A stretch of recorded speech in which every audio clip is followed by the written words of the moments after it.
आज हम आयुर्वेद के सबसे लोक प्रचलित रसायन के बारे में चर्चा करेंगे जिसका नाम च्यवनप्राश है। च्यवनप्राश का मुख्य द्रव्य आंवला है। आंवला जो है ना वो अभी मार्केट में जो आता है वो कलमी आंवला ज़्यादा आ रहा है, वो उसका प्रयोग नहीं करना है, उसकी बजाय देसी आंवले का प्रयोग करना है। कलमी आंवला देखा गया है कि ख़राब भी बहुत जल्दी होता है और उसमें वो टेस्ट भी नहीं आता है, उसकी जो ड्यूरेशन है वो भी उतनी अच्छी प्रकृति का नहीं होता है वो आंवला। तो पहली बात, आंवला हमें देसी प्रयोग करना है। आंवले के अलावा 36 औषधियाँ हैं और इन औषधियों में से 10 मूल की हैं और 8 अष्टवर्ग की हैं। 10 मूल की प्रत्येक औषधियाँ अगर हम देखें तो हमने 10 मूल की प्रत्येक औषधियों को 10-10 ग्राम लेना है, प्रत्येक 10-10 ग्राम लेना है। और अष्टवर्ग में से चूँकि उनके प्रतिनिधि द्रव्य ही अवेलेबल होते हैं, जैसे कि काकोली, क्षीर काकोली का अश्वगंधा हो गया तो 20 ग्राम लेंगे। रिद्धि सिद्धि का हो जाता है बराही, तो हम बराही 20 ग्राम लेंगे। फिर जीवक रिस्पक का बिदारी हो जाता है तो हम बिदारी 20 ग्राम लेंगे। और इसी के तरीके से मेदा महामेदा का शतावरी हो जाता है तो हम 20 ग्राम लेंगे। तो इस तरीके से 18 द्रव्य हो जाते हैं। फिर कुछ लीवर वाले द्रव्य हैं। लीवर वाले द्रव्यों में से प्रमुख है पुनर्नवा, भूमियामल की और हरित की, ये तीन। तो ये तीन भी पर 1 kg ऑफ च्यवनप्राश ये 10-10 ग्राम हम लेंगे। फिर इसके बाद है कास के लिए एक द्रव्य जो है कर्कट सरंगी। फिर इसके बाद हम जो कुछ और द्रव्य मिलाते हैं उसमें जीवंती, पुष्करमूल, मंजिष्ठा, गुड़ूची, लाल चंदन, नीलकमल, रक्तकमल, वासा की मूल, बला की मूल, पिप्पली का पंचांग, काला अगुरु, सटी, मुस्तक और बड़ी इलायची, ये द्रव्य भी प्रत्येक 10-10 ग्राम हम लेंगे। और द्राक्षा भी यूँ तो इंक्लूडेड है, लेकिन द्राक्षा हम जो है ना बाद में प्रक्षेप द्रव्य में ऐड कर देंगे। द्राक्षा को इसमें क्वाथ में ना डाल करके प्रक्षेप द्रव्य में इस्तेमाल करना ज़्यादा बेहतर रहेगा। और जो प्रक्षेप द्रव्य हैं उसमें हमने पर 1 kg ऑफ आंवला 60 ml शहद, घृत और तेल का संयुक्त 30-30 ml का प्रयोग करना है। चीनी आंवले की कंटेंट से 2 गुनी चीनी का प्रयोग करना है। बंसलोचन हमें 40 ग्राम चाहिए, 1 kg च्यवनप्राश में 40 ग्राम चाहिए। पिपली 20 ग्राम चाहिए। और बंसलोचन जो है ना वो बहुत बिल्कुल भी दरदरा नहीं होना चाहिए, वो जो है ना कपड़छन ही होना चाहिए।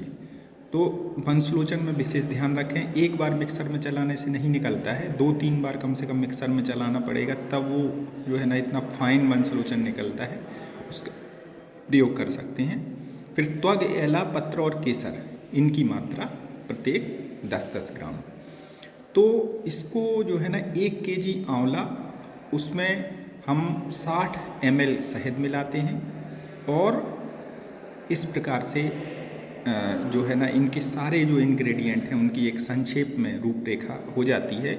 और इसको बनाने के लिए 2 भगोने, एक कढ़ाई तो चाहिए ही चाहिए, 2 कलछुल चाहिए, एक क्वाथ के लिए और एक स्टी के लिए, और एक इमाम दस्ता चाहिए क्वाथ द्रव्यों को सही से कूटने के लिए। और रात्रि पर्यंत हम क्वाथ द्रव्यों को रख देते हैं पानी में भिगो करके, उसके पश्चात उनका प्रयोग करना चाहिए।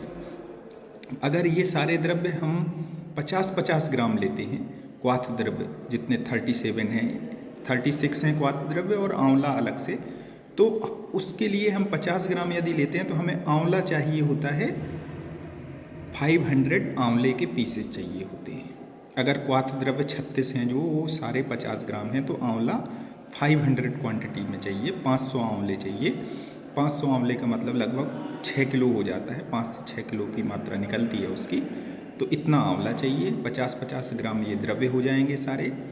और इन द्रव्यों के साथ जो घृत चाहिए 5 से 6 किलो आंवले के लिए, यानी 500 आंवले के लिए जो घृत चाहिए वो पर kg 60 ml शहद चाहिए, तो शहद हो जाएगा 300 ml, और घृत हो जाएगा लगभग 150 ml, और 150 ml ही हो जाएगा तेल। शर्करा जनरली 2 गुनी और या 2 गुनी से 2.5 गुनी, और बंसलोचन चाहिए 200 ग्राम, पिपली चाहिए 100 ग्राम, त्वग, एला पत्र और केसर ये चाहिए प्रत्येक 50 ग्राम। त्वग, एला पत्र, केसर ये प्रत्येक 50 ग्राम चाहिए। तो इस प्रकार से ये जो पाउडर बना है 5 किलो का, इसमें ही हम 100 से 200 ग्राम यदि लौंग को और मिला देते हैं तो ये अति उत्तम किस्म का रसायन बन जाता है श्वासकाश के लिए। और यदि इसको हमने जिनको डाइजेशन में परेशानी होती है उनको देना है तो इसके साथ साथ द्राक्षाशव का प्रयोग कर सकते हैं।